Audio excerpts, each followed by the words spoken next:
Hello, wise ones. If you find value, inspiration, or entertainment in the stories we share, I hope you'll consider supporting our team. By joining our membership, you support us in continuing to do this work we so love creating for you. And in return, we will create even more content for you. You'll have early and ad-free episodes. There's All the Wiser videos and producer credit, Zooms with me and the All the Wiser team, and for you to have the opportunity for me to interview somebody in the world whose wisdom and love you want to capture.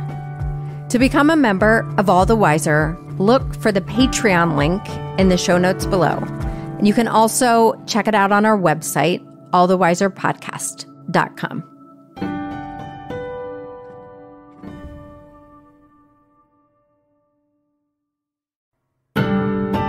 Welcome to All the Wiser, a show about hope and possibility on the other side of pain. I'm your host, Kimmy Culp, and today we have an All the Wiser first. We are checking back in with one of our beloved past guests, Zack Robidas. Zack is an actor.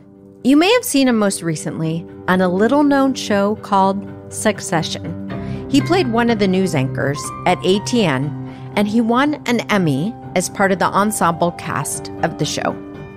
I first met Zack when he had me on as a guest on his show called The Pod Spotter. It was during the early days of the pandemic, and the day we recorded, he told me that his wife, Marni, had just been diagnosed with stage 4 breast cancer. That was 3 years ago. And 2 years ago, I invited Zack and Marni to join me for an episode of A Little Wiser, to talk about their experiences navigating cancer as a couple. If you'd like to listen to that episode, we called it A Big Love Story, and it was released on March 24th, 2021. We'll also link to the episode in our show notes.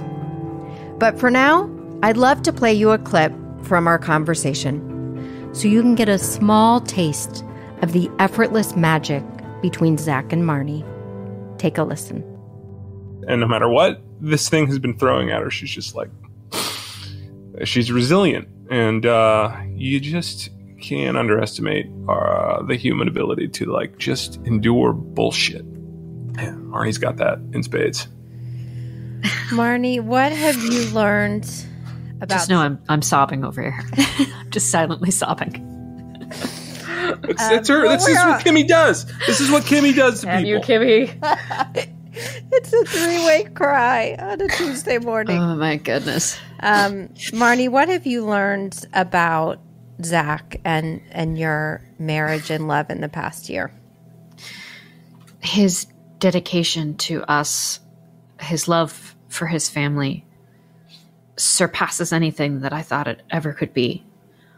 It's so inspiring, and I know how hard it is for him to see me going through this stuff, and he's just been such a champ about it, because if he falls apart, I fall apart. So we try our best to, just find little moments where we're like, today's a cry day. Let's just hug each other and cry. And he's remarkable. I mean, he's my best friend, and I love him so much, and I just am in awe, and a lot of people don't have this support system to go through this. And so the fact that I'm still able to feel loved and beautiful while my body falls apart in some ways every day is such a gift. And that's not easy to give. I know it's hard for him to see me, going through the diabetes, losing my hair, losing eyebrows. Breast cancer, inflammatory breast cancer is a physical thing. There's a mark. You can see the rash. That's hard for him to look at. And the fact that we're still able to be together, to love each other, to flirt, to play with one another, to be intimate is such a gift. And it's helping me win this battle every day. I know that's not easy. It was such a privilege meeting Marni. We laughed, we cried, and sadly, Marni passed away 14 months after that conversation. So I wanted to check in with Zack on the year anniversary of her death. We talk about how they fell in love, their time living as young actors in New York, starting a family during COVID, Marni's diagnosis, and their army of support. We also talk about grief, husband grief, and toddler grief. It was late when we recorded this episode, and it is raw, unfiltered, and beautifully honest. I hope you enjoy the very funny, wise, and wonderful Zack Robidas.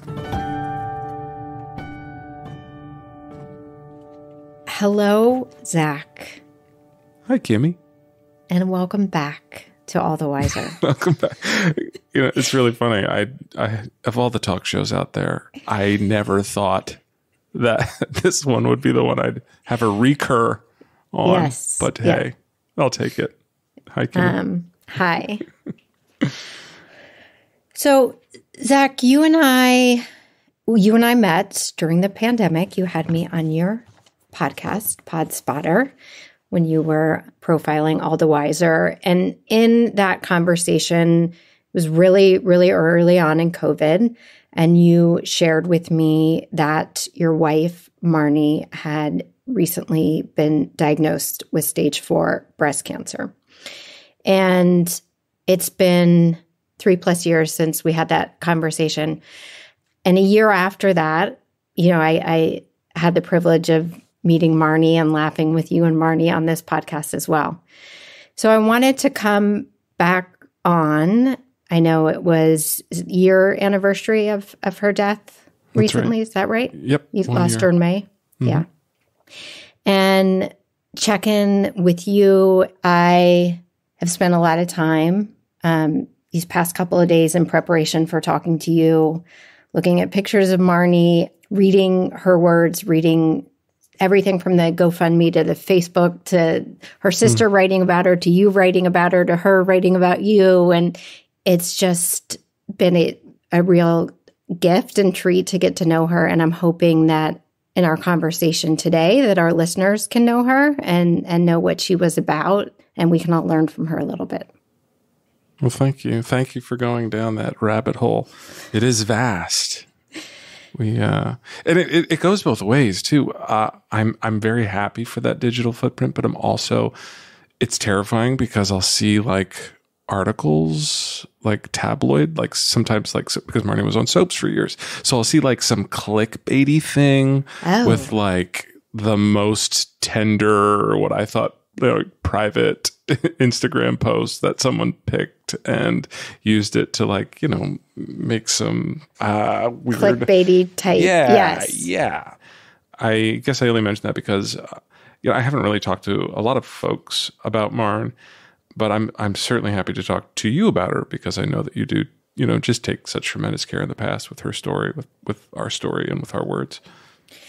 So tell me about meeting Marni. I know you guys fell in love relatively young, right? But tell me about meeting her. Meeting Marni for the first time? Yeah.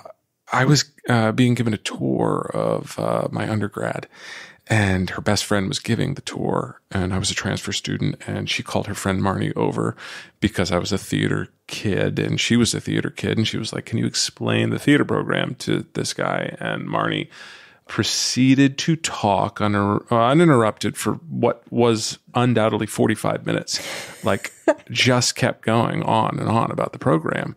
And her nickname was 110% Marni. And in that moment, she was helping her friend and giving 110%. But I was like, will this person stop talking ever? And I left the interaction thinking, theater nerd, stay away. And I ended up going to school there and learning that she was indeed not. She was often, out partying and hanging out with the jocks, and I was probably more the theater nerd. And she just is that exuberant and just full of life with everyone, especially with her friends if they ask her for something. How long after meeting did you fall in love? It was probably working together and doing theater together. We did a show called Trojan Women where we worked intimately and closely together. And in that they call them show goggles in that sort of environment where everything is so precious and sacred in that collaborative process with someone. You develop relationships, and this one was not immune to show goggles. And I ended up having the opportunity to stay with some friends on Cape Cod, where she's from, for one summer, and jumped at that opportunity because I knew she would be there. I got her email because she was one of the last humans on Earth to own a cell phone. And I emailed her that summer and was like, hey, I happen to be on Cape Cod. What's going on? And sort of stalked her, but not really. And then, as all like budding relationships do, have like stops and starts, especially when you meet your person as young as, 19, 20. And then moved to New York together and started acting together. And we're both professional actors, collaborators for 16 years in Manhattan, where we both just sort of worked on things off and on, booking jobs, her doing soaps, me doing commercials, TV things here and there. Did you always know that you wanted to have a family? Oh, yeah. Yeah. Yeah. But like a dumb guy, I was like, no, I have to have a certain amount of money and all ducks have to be in a row.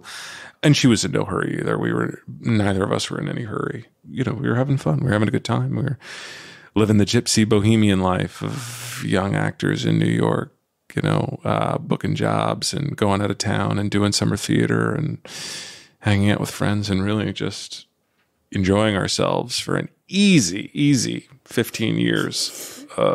Not a lot of hurdles. And then all of a sudden, all of them packed into 3 years with a global pandemic and stage 4 cancer.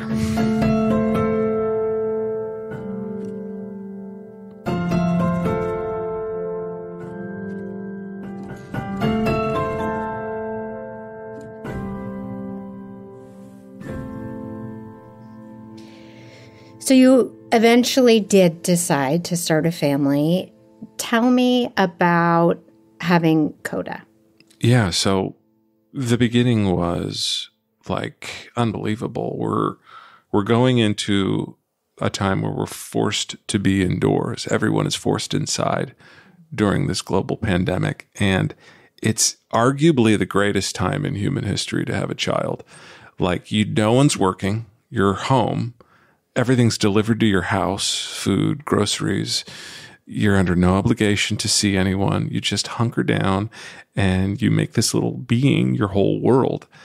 And on top of that, all of your like friends that don't have kids are doing the same thing. And they're Zooming and hanging out with you every night. Like, it was the best, until diagnosis and everything changed. So Coda is born in December. Mm-hmm. Right before Christmas. And it's a blur. I don't remember a single thing. Other than it was a natural birth. Marni is truly the strongest person and refused any intervention. And it was tough. Like, it was a fight. I remember at one point, she finally agreed to some nitrous. And the woman came in with this tank, and like, it would become one of those stories that we would laugh about. It was as though she was like handling a balloon. She was like a balloon maker. Person?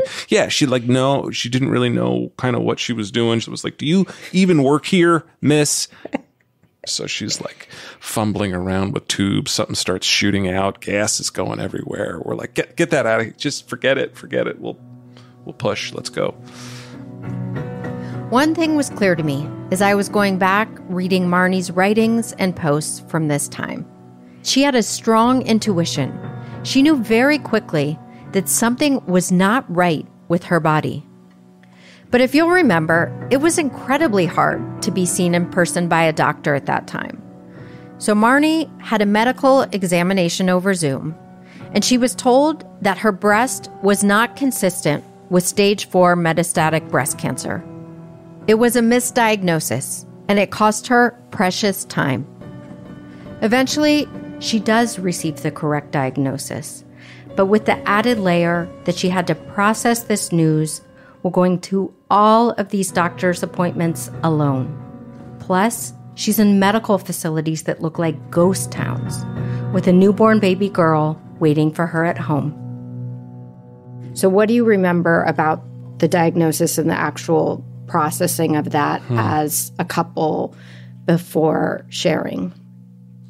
Just how unbelievably isolating it was. Like, you just want to be with family and you just want to have people around you. And you can't bring anybody in and you can't be with people because there's the added sort of immunocompromised element to it.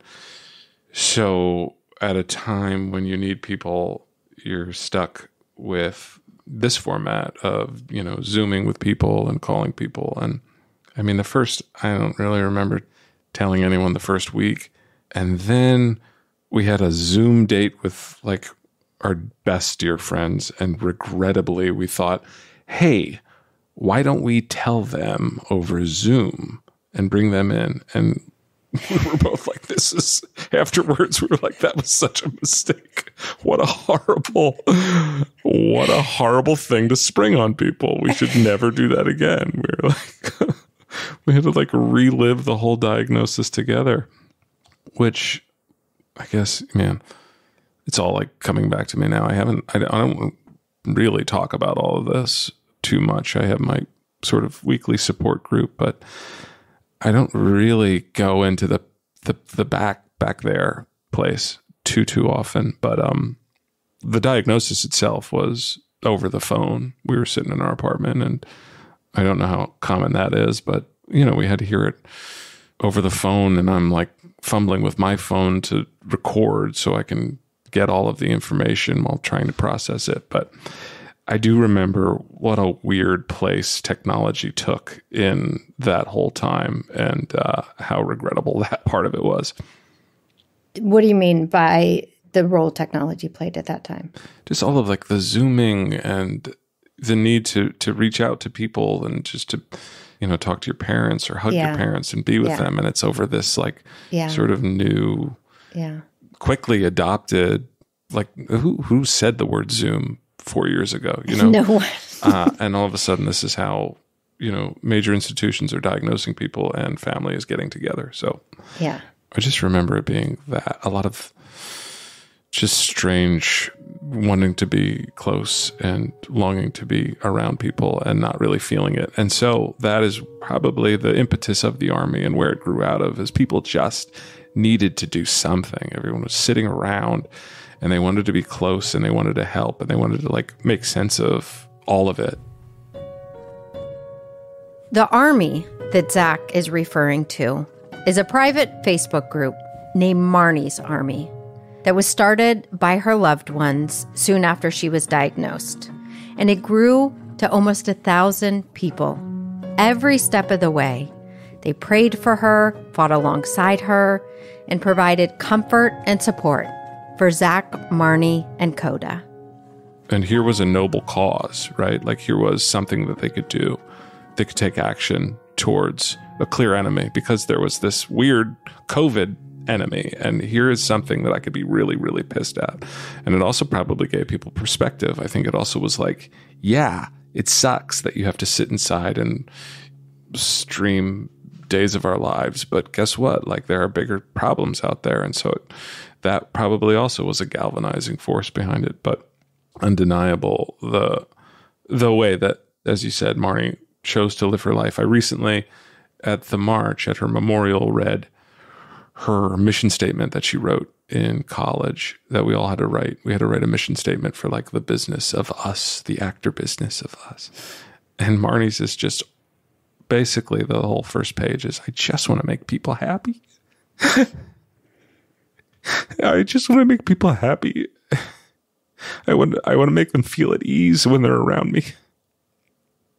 And it was all she cared about. If you were talking to her, you were the only person in the room. It was undoubtedly her special talent, her special skill, her special ability.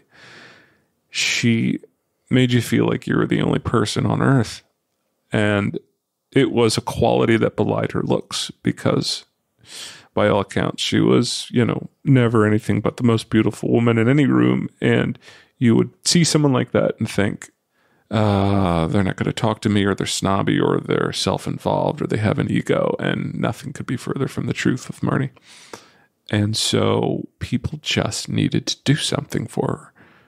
And it occurred in this beautiful way where they formed the army and people donated breast milk and people started a food chain and people made sure that even though two dumb actors weren't really working on anything except a podcast to keep his health insurance, that we would be okay, that we wouldn't have to worry about medications and all of that stuff. And Wednesdays were significant for Marni's army. Is that right? What would happen on Wednesdays? Well, Wednesdays were treatment days. Wednesdays we'd go into MSK and get chemo. We'd do it as a family. The three of us would go in, and the army started just lighting a candle for her, throwing pictures on the Facebook page. It was really cool. Some candles showed up on our stoop. Marni's aunt, who lives next door to her parents, every Wednesday would light a big star that they had out on their deck. Every Wednesday night they'd fire that up, and people would post sunsets and just light and send light her way on Wednesdays. So I looked, this was a post I read that she wrote, I guess it was during this time. She said, you're truly being tested by your vow in sickness and in health. I don't know if you're going to remember this. And you're unwavering, steadfast, and true. I truly wanted to bask in the glow of new parenthood and MILF life with you, but instead we forgot to shower, pulled our backs, and have transformed our apartment into a doomsday bunker. And then she goes on to talk about a couple of other little love notes to you, but she says, for us to sit in peace with the unknown instead of letting it consume us. What was that dance of being able to sit in the unknown and not let it consume you? She was far more successful at it than I was. There was not a lot of self-pity allowed or involved. Everything was action and forward. And let's keep looking for the house and let's stay positive and stay forward. I am creating a doomsday bunker. I'm like doing the taping out the floor so that there's the disinfected and non-disinfected grocery sections. And I'm trying to be militant about sterilization and nonsense like that. And Marn was just staying forward and purposed, and on top of Coda's developmental needs, to a detriment to her own health. You know, she should have been sleeping. She should have been resting at that time and not setting her alarm every 4 hours in the middle of the night to feed. But she had to compensate for the fact that old Lefty, as we would call it, was not producing enough breast milk. So she had to wake herself more often to get more breast milk from her functioning side. I don't actually remember what question you asked me.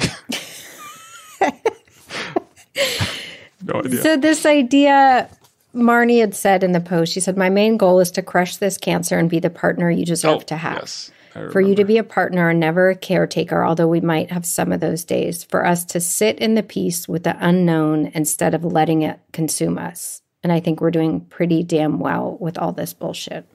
You know what it was and continues to be in my life now, today? We would talk a lot about that moment, and maybe we talked about this last time, but that little moment that comes when something beautiful would happen. You know, like Coda would walk for the first time, or she would say, Dada, for the first time. And this little thing would happen where you'd share in the bliss of the moment, but then also the fear of the moment of, oh God, like, I don't know how much of this I'll be here for.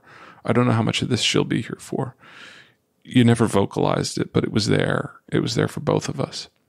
And what we really talked about doing and actively tried to do was to hack that moment and to trick our brains in a way and say, when that thing creeps in, as opposed to letting it subtract from the moment, let it highlight the moment and let it tell you, this is something. This is beautiful what's happening. This is a day to remember.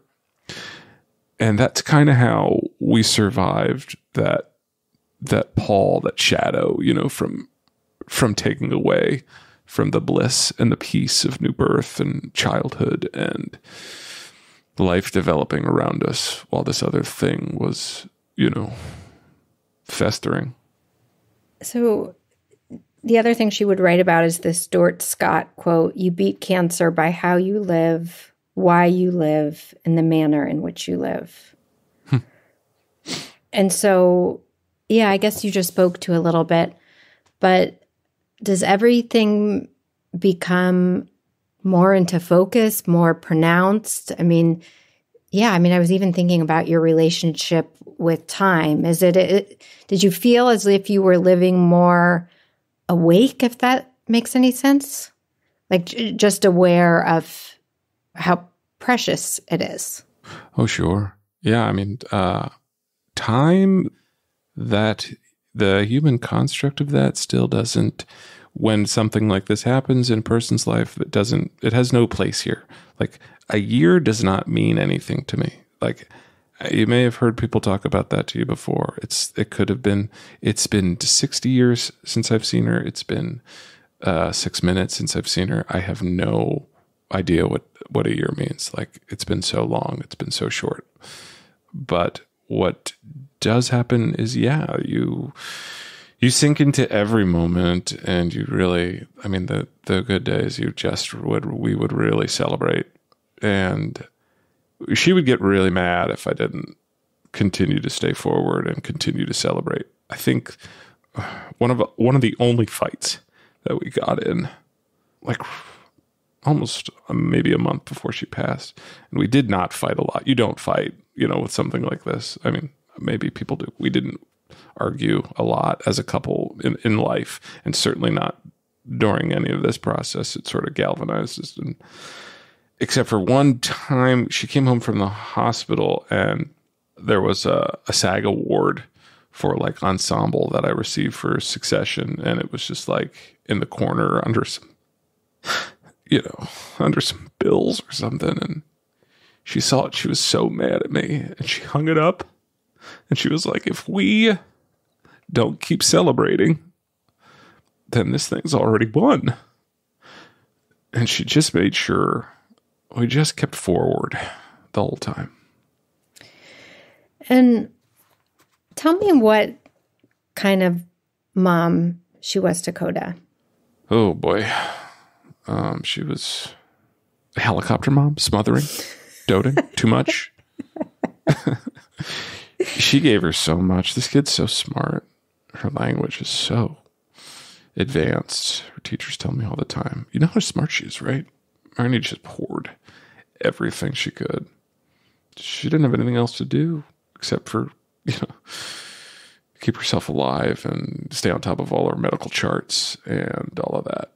But every other minute was consumed by Coda's development, getting her to the pediatrician and making sure she was hitting all her benchmarks. There was no bitterness. There was no struggle with being a mom. She was a natural. She took to it.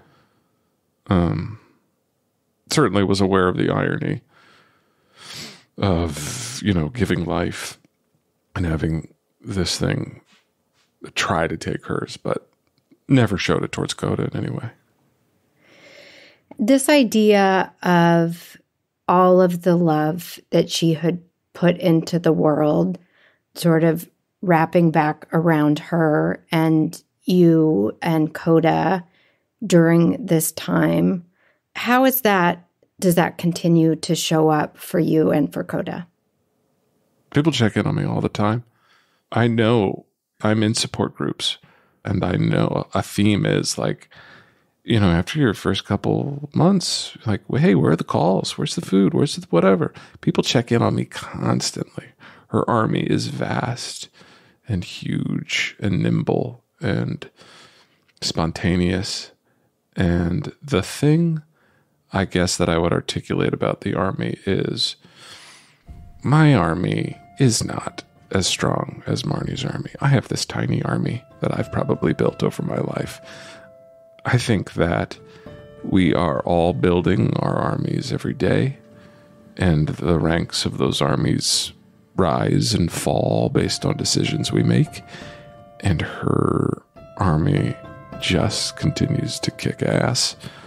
And Coda and I continue to be the beneficiary of them. And now that was the impetus for her father, John, setting up the org, marnisarmy.org. It's really just a place for all the unexpressed love for Marni and a place for her legacy to be preserved. Coming up, Zack shares what it was like to grieve the loss of his wife while helping his 2-year-old little girl grieve the loss of her mother. Stay with us.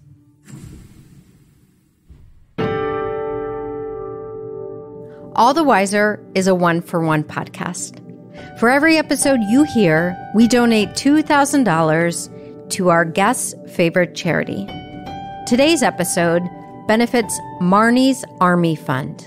Marni loved her family and friends, and she also loved theater and music. She wanted the Army to become a force of support for Cape Cod theater and music. You can join her Army by donating to the fund via marnisarmy.org.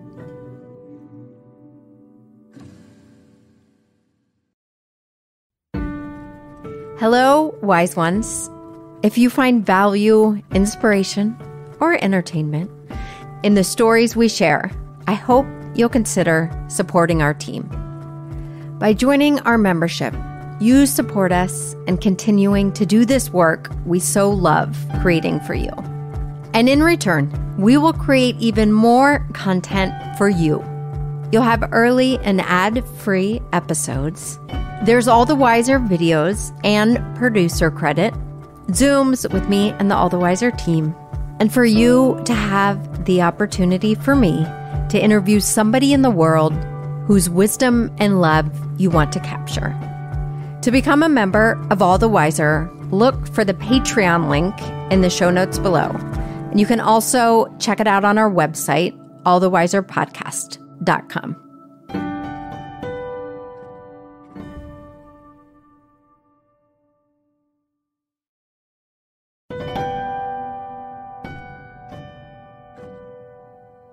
How do you, as an actor, I'll ask the question in terms of roles, but you are grieving the loss of your wife, and you're also a single father to a very young, sweet daughter.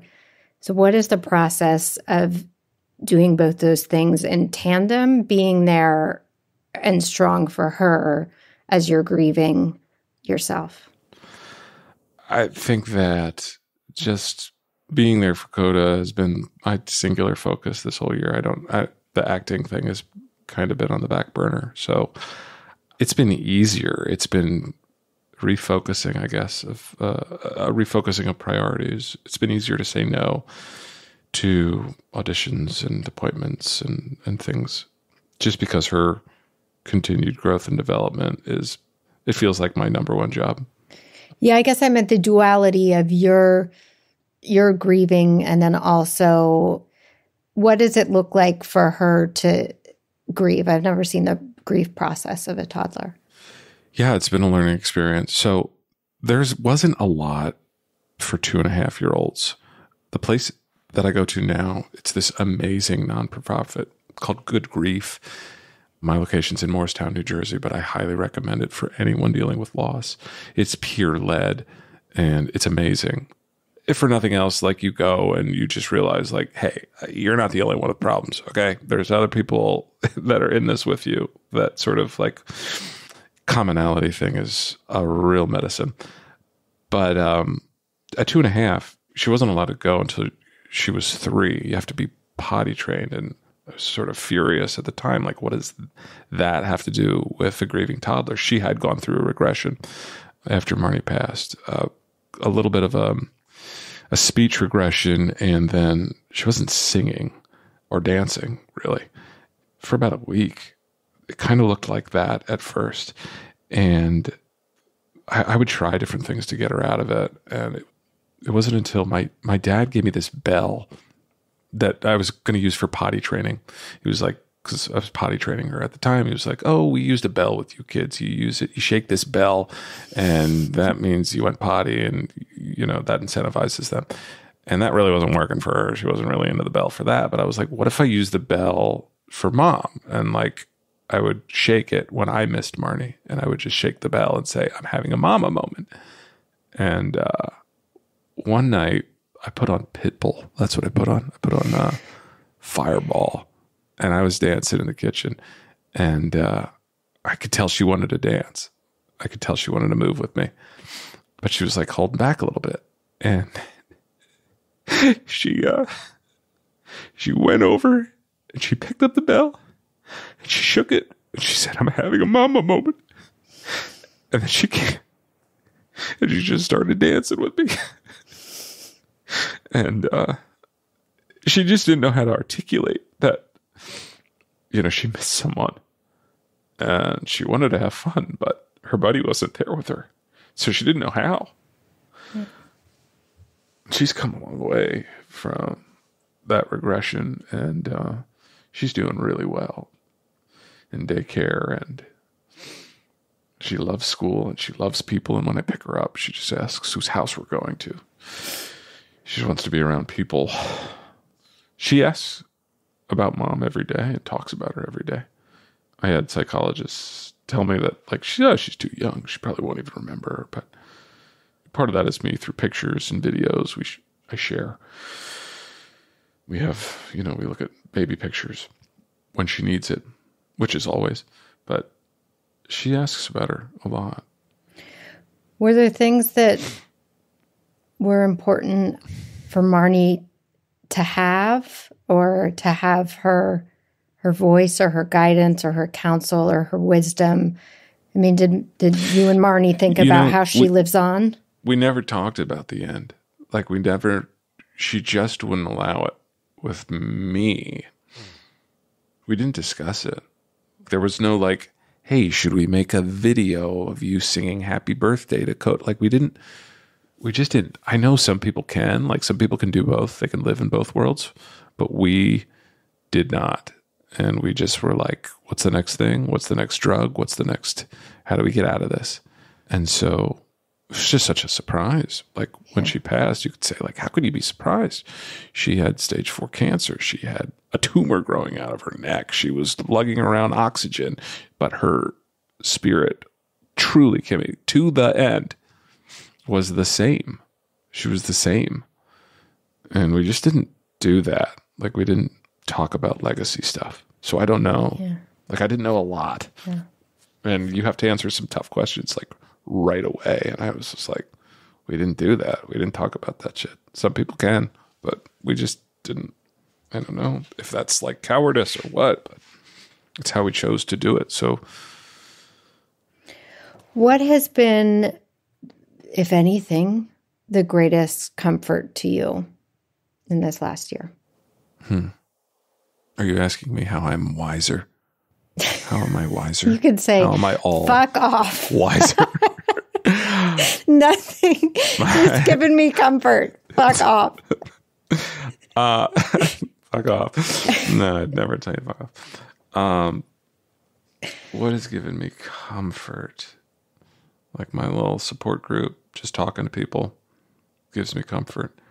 It's just her, like Coda, just being a kid gives me just great comfort. Watching her grow up and be like a normal kid gives me great comfort. I constantly would struggle early on, like, what is shitty toddler behavior and what is grieving toddler behavior? Yeah.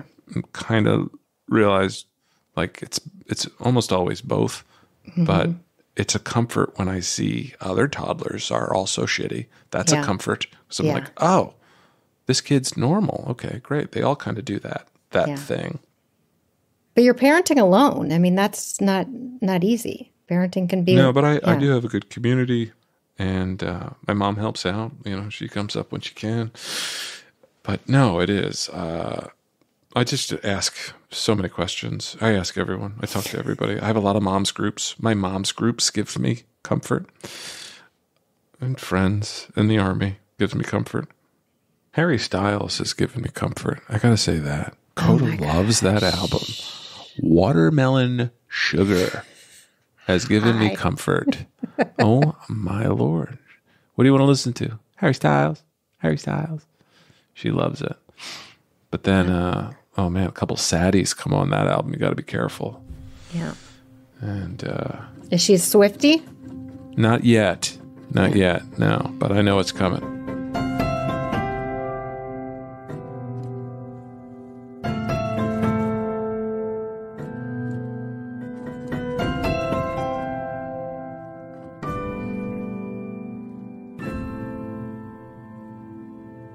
So it seems like a small and silly question, but I guess the question I was going to ask was a dumb one, which was, I'm trying to think my way through how you've been changed by all of this, which is obviously everything in your life has changed. But I think what I'm really trying to do is distill the pieces of you that have shifted just from a values perspective, from how you live your life, if that makes sense. I would imagine how you move through the world, with an intention, and your values is different as a result. Mostly how I move through the world is cautiously. Like I I'm acutely aware that I'm the sole caregiver of a human. And so the biggest change has just been like to my health and to the decisions I make and to making sure like I'm eating clean and I'm taking care of myself and I'm following up with doctor appointments.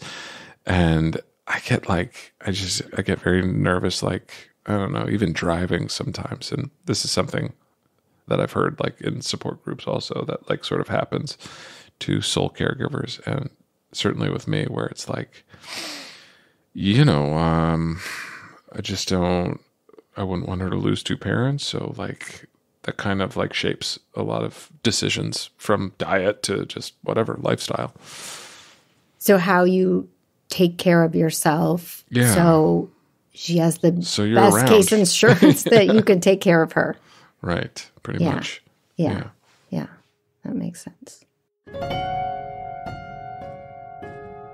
Okay. So Marni's march to Millway. Right. Yes. We did it. Do you know what happened? No. We Tell me marched. What happened. We walked, like 125 human souls showed up.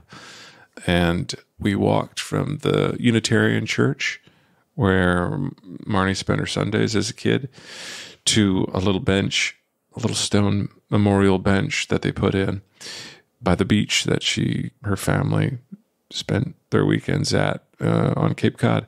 About a 5-minute walk. Everyone showed up at a hall, and folks were welcome to come up and to speak. Her dad sold T-shirts, and we raised some money for IBC and for the Cape Cod Fund. And then we took a walk, and Coda and I led the charge. We walked down. Coda actually wanted to leave like a little memory box. We have a memory box here at the house that we have collected some things, and we put things in, and she wanted to make one on the Cape and leave one there. And then we sang some songs around the bench and went back, ate some pizza. It was as close to a celebration, I think, as these celebrations of life can be. It was a beautiful day, raining all morning, and then the sky sort of parted for the walk, and it was kind of great. And we're going to try to do it every year. You're still so in the thick of this grief and loss and process. So maybe we look to Marni for the wisdom and the lessons. Yeah. Way wiser, way smarter than me. Marni. Yeah, just steal her words. Why are you listening to me? What do you think the lessons are from Marni's life and what she went through the last few years of her life? To doggedly pursue answers when something isn't right with your body. She bought herself so much more time just sort of being an advocate for herself when people were trying to sort of come up with the easy solution and say, oh no, it's probably this, it's probably that. She doggedly sought the right answers and just got second opinions and talked to every other possible doctor and pulled every possible thread to give herself as much time as she possibly could. She helps me through my grief with the back of the shirts have a coda symbol. Marni loved music, loved to sing, named coda after the musical symbol, which is a sort of navigational symbol for musicians. If you get lost, you can return to the coda. And for my birthday, the year before she passed, Martin made me a shirt that simply said, "Find your way back." And it had the little coda symbol on it. And I love the expression because it does not assume that you won't get lost. Like it sort of graciously accepts that like days are going to be hard, especially with a toddler. It's going to be hard. And to just go ahead, like have your moment, but then come on back, like find your way back. And so it's sort of graceful and gives permission a little bit to have tough days, but to whatever your thing is, use it as a compass to get back. I love that. I love both of those. And I'm glad you brought up, I know when I went back and listened to our conversation, when it came to our bodies and knowing it was clear that she wanted other people to hear that, other women to hear that. Oh, for sure. Because people will give you the easy answer. Or not the easy answer, just the most common answer, because that's what statistics say. And you just have to listen to that little voice because no one gives a shit about you except you. You give the most shits about you. So listen to yourself and get your screenings. I was just shooting something with a fellow actress who, just after talking about it, she was like, I'm scheduling my mammogram, by the way. And like, that's all she would want is like for her story to be told and for people to take care of their bodies and listen to their bodies. Well, Zack, I feel really grateful to know you, to have met Marni briefly, but to have had the opportunity to visit with her in preparation for this conversation. And I would love one of those coda t-shirts because I think it's a good... You got to pay for it, Kimmy. Not getting anything for free here. Okay, all right. Register, marnisarmy.org. Come to the walk, get a shirt. Coming to the walk is not a prerequisite. No, you can get a shirt.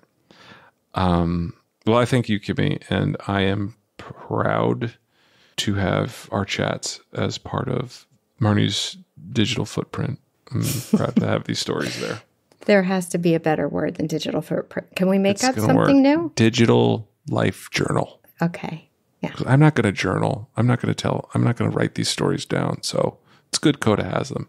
Just keep paying for the iTunes subscription feed for years and years, even after you stop doing this, so she can hear them. All right. Is there anything else? Sure, there's tons. Yeah, yes. Lots. I could be here all night. Out. Yeah. Okay, go pass out and bring you back up and say thank you. Okay, there you are. Thanks. Okay, go get a good night's sleep. Thanks. Appreciate you. All right. Okay. Take care, my friend. Bye. Thanks. I hope you found value and meaning listening to Zack share his story today. And in honor of Marni, I want to encourage every woman listening over 40, if you have not gotten a mammogram in the past year, book an appointment today. More information is always better than no information. And if you don't want to do it for yourself, do it for someone in your life who loves you.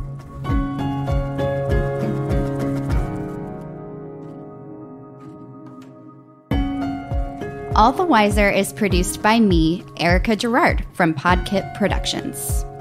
I'm John LaSala, the editor and composer and sound designer. This is associate producer Tara Daigle. And I'm Kimmy Culp. Until next time, take care of yourself and one another.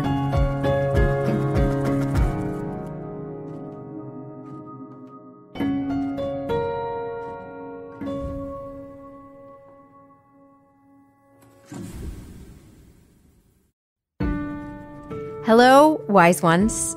If you find value, inspiration, or entertainment in the stories we share, I hope you'll consider supporting our team. By joining our membership, you support us in continuing to do this work we so love creating for you. And in return, we will create even more content for you. You'll have early and ad-free episodes. There's All the Wiser videos and producer credit, Zooms with me and the All the Wiser team, and for you to have the opportunity for me to interview somebody in the world whose wisdom and love you want to capture. To become a member of All the Wiser, look for the Patreon link in the show notes below.